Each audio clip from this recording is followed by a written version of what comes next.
मी एक गरीब विधवा आहे. मी एका श्रीमंत घरी मोलकरणीचे काम करत होते. पण त्या घराचे मालक त्यांच्या झालेल्या अपघातामुळे एका जागेवर झोपून असायचे. मात्र माझ्या मालकीन बाई नेहमी नटून थटून बाहेर निघून जायच्या आणि जाताना मला मालकांची काळजी घ्यायला सांगायच्या. मालकीन बाईंना मालक अजिबात आवडत नव्हते. एक दिवस मालकीण बाई मला म्हणाल्या, हे 50,000 रुपये घे आणि आज रात्री तुझ्या मालकांसोबत. माझे नाव शालिनी आहे. मी एक गरीब विधवा आहे. माझा नवरा मोलमजुरीचा काम करायचा. 2 वर्षांपूर्वी त्याचा अपघातात मृत्यू झाला. मला 4 वर्षाचा मुलगा आहे. नवरा गेल्यावर आम्ही गरीब असल्यामुळे आमचे खूपच हाल चालू झाले होते. कारण घरात तोच एकटा कमवता होता. माझे शिक्षण फक्त 7वी झाले होते. त्यामुळे मला कुठे काम भेटत नव्हते. असेच एक दिवशी आमच्या शेजारच्या बाईने मला एका बंगल्याचा पत्ता सांगितला आणि म्हणाली, त्या बंगल्याच्या मालकीन बाईला एक दिवसभर काम करणारी मोलकरीण हवी आहे. तुला जर काम हवे असेल तर तू त्या बंगल्यावर जा. मी लगेच तयार झाले, कारण मला पैशांची खूपच गरज होती. तेवढाच घराला हातभार म्हणून मी त्या श्रीमंत घरी, म्हणजेच प्रताप पाटील आणि मुक्ताबाई यांच्या घरी मोलकरीण म्हणून कामाला जाऊ लागले. काही वर्षांपूर्वी प्रताप पाटील साहेबांचा अपघात झाला होता आणि ते अपंग झाले होते. त्यांना त्यांच्या पायाने चालता येत नव्हते. माझं काम आणि इमानदारी पाहून त्यांनी मला कायमच नोकरीवर ठेवून घेतलं. कधी कधी तर मी तिथे माझ्या मुलाला घेऊन दिवस रात्र राहून तिथेच काम करायचे आणि मालकांची सेवा सुद्धा व्हायची आणि त्याचेच मला जास्त पैसे मिळत होते. मला कधी कधी माझ्या मालकीण बाईचा जरा रागच यायचा, कारण लग्न झालेलं असून आणि घरात भोळाबाबडा नवरा असूनही रोजच नटून थटून त्या बाहेर भटकत असायच्या. तिला दिवस किंवा रात्र याच कुठलंही भान नसायचं. केव्हाही यायचं आणि केव्हाही जायचं. तिला मालकांची काहीही काळजी नव्हती. मला घर आणि मालकाकडे लक्ष द्यायला सांगून ती निघून जायची. मी ऐकले होते की प्रताप पाटील साहेबांना बिछाण्यावर पडलेलं पाहताच मुक्ताबाईंनी सगळ्या गोष्टी स्वतःच्या ताब्यात घेतल्या होत्या आणि मनमर्जी वागायला सुरुवात केली होती. पण मालक जेव्हा चांगले होते तेव्हा नेहमी घरातच असायच्या आणि प्रताप पाटील साहेब कधीही बाहेर गेले तर दरवेळी मुक्ताबाईंना सोबत घेऊन जायचे. येताना खूप सारी खरेदी करून येत असत. प्रताप पाटील साहेब मुक्ताबाईंवर खूप प्रेम करायचे, मात्र मुक्ताबाईच्या डोळ्यात त्यांच्याबद्दल कधीही प्रेम दिसले नाही.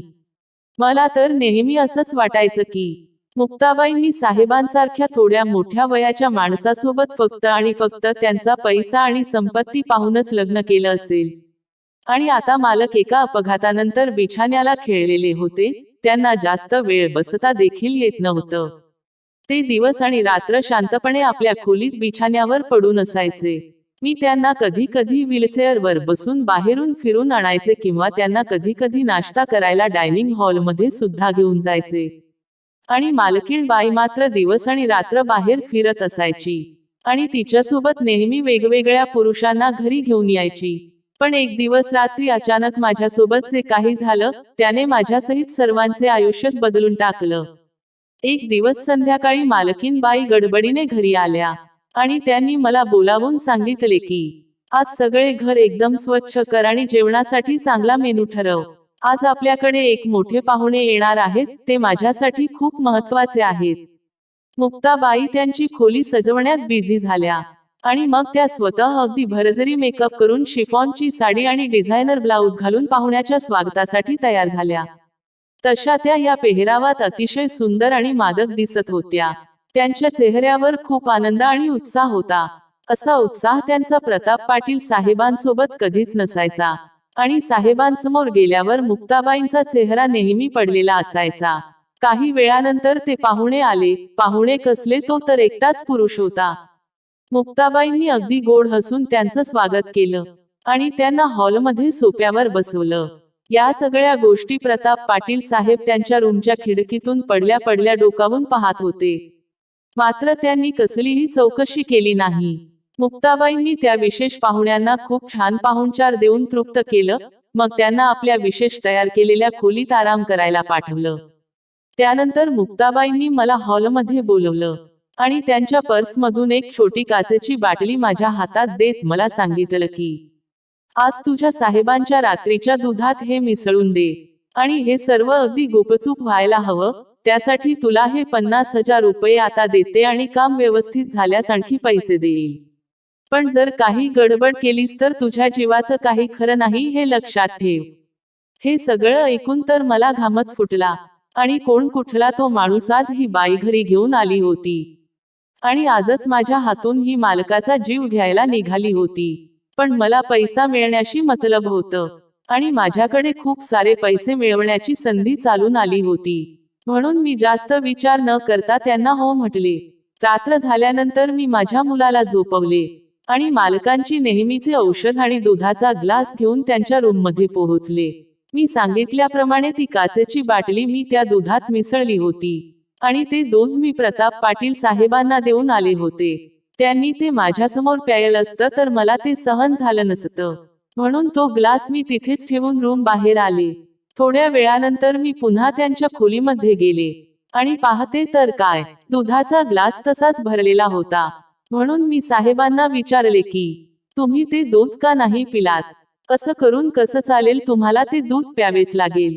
माझं हे बोलणे ऐकताच साहेब माझ्यावर जोरात ओरडले. आणि म्हणाले, खोटारडे, किती पैसे दिले तुझ्या मालकिणीने तुला माझ्या दुधात विष घालायला? तुला काय वाटलं तुझ्या मालकिणीच्या जाळ्यात मी इतका सहज फसेल? आणि हे विष घातलेलं दूध मला देऊन या सगळ्या संपत्तीचा घास गिळणार होता ना तुम्ही? आता मात्र माझा घाबरून जीव जाण्याची वेळ आली होती. आणि हे साहेबांना कसं कळलं हे मला समजतच नव्हतं. आता आपली काही खैर नाही हे समजून मी तिथून पळणार तेवढ्यात साहेबांनी मला जोरात हाक मारून जवळ बोलवले.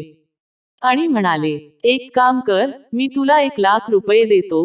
उद्या सकाळी तुझ्या मालकिणीच्या नाश्त्यामध्ये विष घालून तिला मारून टाक, तिचा खून कर. आणि हे काम पूर्ण झाल्यास आणखी लाखो रुपये मी तुला देईल. हे असं साहेब बोलत आहे यावर माझा थोड्या वेळ विश्वासच बसत नव्हता. मुक्ताबाईंवर ते खूप प्रेम करायचे. मात्र आता मुक्ताबाईंचं वागणं आणि त्यांचा रंगेलपणा पाहून त्यांच्या जागी कुठलाही पुरुष असता तर त्याने हेच केलं असतं. अर्ध्या रात्री या जोडीने मला किती मोठ्या संकटात टाकलं होतं. मालकीणबाई आता त्या विशेष पाहुण्यांच्या खोलीमध्ये गेल्या होत्या. आणि ही गोष्ट कोणीही समजू शकेल की एका परपुरुषाच्या खोलीमध्ये अर्ध्या रात्री एक बाई छान तयार होऊन का गेली असेल. आणि याच गोष्टी प्रताप पाटील साहेबांना जिव्हारी लागत असते. मी साहेबांना म्हणाले की, मला तुमच्या संपत्तीत अर्धा वाटा देत असाल तर तुम्ही सांगितलेलं काम मी करेल. तसं त्यांनीही या गोष्टीला होकार दिला. मलाही अशी मोलमजी करून गरिबी जीवन जगण्याचा खूप कंटाळा आला होता. मला माझ्या मुलाचं भविष्य घडवायचं होतं. साहेब माझ्याकडे पाहत म्हणाले, कळाले का तुला? मी त्यांना माझा प्लॅन सांगितला की, उद्या सकाळी मालकीन आणि त्यांचा मित्र कॉफी प्यायला बसल्यावर मालकीन बाईच्या कॉफीमध्ये हे विष घालून त्यांना देईल. आणि मग ही विषाची बाटली कोणाच्या नकळत त्या मित्राच्या खिशात टाकून निघून जाईल. त्यावर त्यांनी फक्त मानेने होकार दिला. आता सकाळी साहेब, मालकीन आणि त्यांचा तो मित्र असे तिघेही कॉफीसाठी तयार होते. कोणाला शंका येऊ नये म्हणून मालक देखील आता सर्वांसोबत कॉफी घेणार होते. मीच त्यांना व्हीलचेअरवर बसून बाहेर आणले होते. मी ठरल्याप्रमाणे एका कपामध्ये विष मिसळले. आणि बरोबर तो कप मालकीणबाई पुढे ठेवला. तिघांना 3 कप मी टेबलवर ठेवले. आणि अचानक माझ्या मुलाचा रडण्याचा आवाज आला. म्हणून मी त्याच्याकडे लगेच पळत गेले. आणि त्याला शांत करून परत तिथे आले. तोपर्यंत मालकीनबाईंच्या मित्राने चहा अर्धा संपवला होता. मालकीनबाईंनी ही चहा प्यायला सुरुवात केली होती. आणि साहेब मात्र 2 घोट कॉफी पिऊन त्यांनी पुन्हा कप खाली ठेवला होता. पण झालं भलतच, मालकीनबाईंच्या चेहऱ्यावर त्या विषाचा काहीच परिणाम जाणवेना. आणि मालकांचा चेहरा मात्र काळा पडू लागला. आणि त्यांचे हात पाय थरथर कापू लागले होते. हे पाहताच मी ॲम्ब्युलन्ससाठी फोन करायला पळू लागले. मालकिणीने जोरात आवाज देत मला खडसावले की, कॉफीमध्ये विष तूच मिसळले. आणि आता ॲम्ब्युलन्स सुद्धा तूच बोलावणार आहेस का? भोगू दे, त्यांना त्यांच्या कर्माची फळ भोगू दे. दुसऱ्यासाठी खड्डा खांदला की त्यात स्वतःलाच गाडण्याची वेळ कधी ना कधी येतेच. आता मुक्ताबाई प्रताप पाटील साहेबांना पाहून म्हणाल्या की, तुमची नियत कधीच सुधारणार नाही हे मला माहिती होतं. आणि तुम्ही असंच काहीसं वाईट योजना आखून मला संपवणार याचा मला अंदाज होता. म्हणूनच कालपासून मी हा सगळा खेळ रचला होता. माहिती होतं, तुम्ही रूमच्या खिडकीतून मला आणि या मोलकरणीला पाहताय. म्हणून मी या मोलकरणीला विषाची बाटली देऊन तुम्हाला दुधात मिसळून मारायला सांगितले. मला पाहायचं होतं की तुम्ही हे ऐकल्यावर काय करताय. त्यानंतर मी तुमचे आणि मोलकरणीचे बोलणे ऐकले होते. तुमचा प्लॅन मी ऐकला होता आणि म्हणूनच मगाशी तुमचे लक्ष विचलित करून मी कप बदलला आणि आता तुम्ही तुमच्या कर्माची फळ भोगताय. यानंतर मी जे काही ऐकलं त्यातून त्या दोघांचा एक वेगळाच इतिहास आणि त्यांचे रूप मला ऐकायला मिळाले, ज्यावर विश्वास ठेवणं अवघड होतं. मात्र तेच सत्य होतं. मुक्ताबाई रागारागाने त्यांना बोलू लागले, नियतीनेच तुम्हाला असं अपंग करून बिछाण्यावर खेळवून ठेवलं, तरी तुम्ही सुधारायला तयार नाही. यामुळेच आज तुमच्यावर ही वेळ आली आहे. मुक्ताबाई तशी एक खूप सर्वसामान्य कुटुंबातील मुलगी होती. तिला शिक्षण घेऊन पोलीस व्हायचं होतं.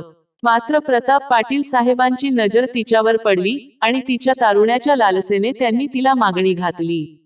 मात्र मुक्ताने आणि तिच्या घरच्यांनी या गोष्टीला नकार दिला होता. कारण प्रताप पाटील सारख्या 50शी उलटलेल्या म्हाताऱ्या बरोबर केवळ पैसा आहे म्हणून आपल्या मुलीचं लग्न करायला ते तयार नव्हते. मात्र काही दिवसांनी मुक्ताच्या घरावर सशस्त्र दरोडा पडला आणि त्यात मुक्ताचे आईवडील दोघेही मरण पावले आणि दरोडेखोर मुक्ताला किडनॅप करून घेऊन गेले.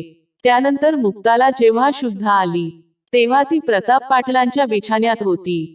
हे सर्व प्रताप पाटलांनी दरोडेखोरांना पैसे देऊन करून घेतले होते. मला त्यांच्या बोलण्यातून कळाले की साहेबांचे हे 5वे किंवा 6वे लग्न असेल आणि त्यांना अल्लड वयाच्या तारुण्यात आलेल्या मुली आवडल्या की त्यांना ते कुठल्याही मार्गे मिळवत होते. त्यांना पुरेपूर वापरून झालं की त्यांना कुठेतरी गायब करत होते. मात्र मुक्ताच्या बाबतीत ही गोष्ट जरा वेगळीच घडली होती.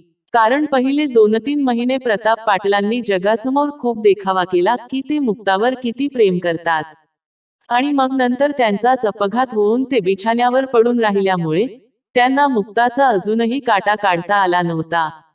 प्रताप पाटीलच्या अपघातानंतर मुक्ताने आपले शिक्षण पूर्ण करून परीक्षा देऊन पोलिसांचे गुप्तहेर खाते जॉईन केले होते आणि त्याच संदर्भात तिचे नेहमी वेळी अवेळी बाहेर जाणे असायचे आणि तिच्याकडे तिच्याच खात्याचे अधिकारी लोक येत असायचे आणि त्यांच्या गुप्त बैठका तिच्या खोलीमध्ये व्हायच्या आणि मुक्ताबाई अधिकारी आले की मुद्दामून प्रताप पाटलांसमोर खूप नटून थटून असायच्या. म्हणून मी आतापर्यंत जो विचार करत होते तो अगदी चुकीचा होता आणि प्रताप पाटील साहेबांसारखा साधा सरळ बिछाण्यावर पडून असलेला माणूस इतका शैतान वृत्तीचा असेल आणि वरवर चंचल आणि वाईट चालीची वाटणारी मुक्ता इतकी मोठी पोलीस गुप्तहेर अधिकारी असेल, हे आश्चर्यचकित करणार होतं. प्रताप पाटलाने गायब केलेल्या मुलींचा तळतळाट आज त्याला लागला होता. आज केवळ मुक्ताबाईमुळे त्या गायब केलेल्या मुलींच्या आत्म्याला आणि मुक्ताच्या आईवडिलांच्या आत्म्याला शांती भेटली असेल. शेवटी प्रताप पाटील त्याच्या कर्मानेच तरफडून मेला आणि मुक्ताला तिच्या हक्काचं सर्व काही ठेवून गेला. मला सुद्धा त्यांनी त्यांच्याकडेच कामाला ठेवून घेतले आणि माझ्या मुलाच्या शिक्षणाचा खर्च त्यांनी उचलला. मला आणखी काय हवे होते. आता मला चांगलेच कळाले होते की दिसते तसे नसते म्हणूनच जग फसते. फ्रेंड्स, तुम्हाला ही स्टोरी आवडली असेल तर व्हिडिओला लाईक करा आणि गोष्ट नवी या चॅनलला सबस्क्राईब करा आणि बेल आयकॉनवर क्लिक करून ऑल वर सेट करा म्हणजे पुढची व्हिडिओ तुम्हाला लगेच भेटेल. धन्यवाद.